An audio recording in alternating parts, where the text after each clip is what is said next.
In my production, I have used basic generic conventions of real music magazines to make my own appear as realistic to the viewer as possible.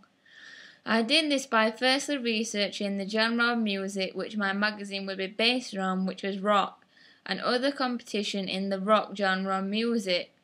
The competition which appeared frequently within my project were companies such as Kerrang and Rock Sound.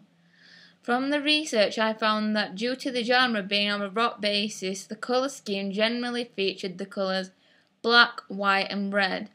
As my specific audience of teenagers and young adults interested in rock easily recognised these colours in the music magazines which they would generally buy, I decided to base my colour scheme around this similar appearance.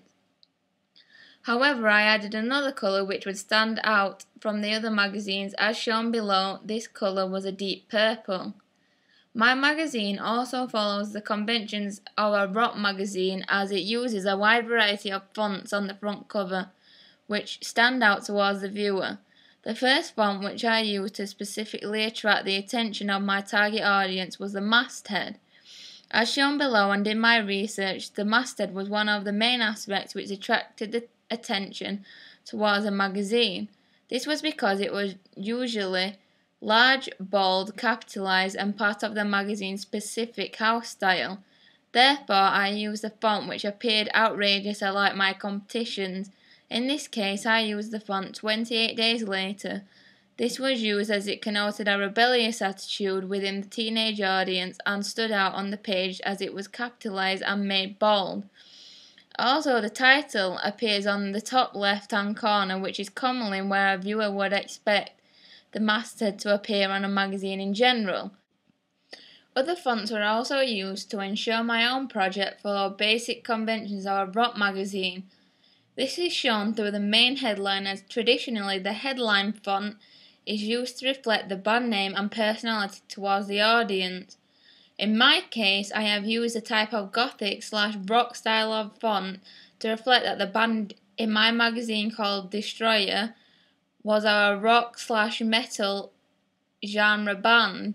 The other fonts I have used are also basic fonts such as Georgia and Arial.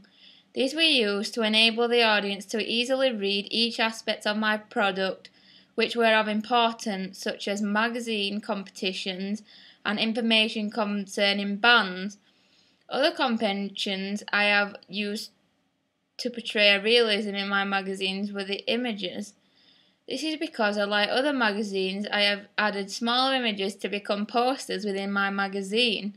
As shown below, Kerrang uses small pictures frequently to persuade a reader who may be unsure on whether to buy the magazine. Commonly, in front cover images, we see that there is a focus around a certain object or element within the picture. In my competitions magazine, there was normally a focus on a lead artist or one artist alone. However, in my magazine, it slightly challenges this, as unlike the traditional images, mine focuses around the hand rather than the artist. This in turn suggests that the main focus on the image in my magazine is more aimed at the artist's actions compared to the usual artist herself. Both shapes and banners to follow conventions of a rock magazine. These were used to highlight important events and issues, such as at the top of the page I have used a banner.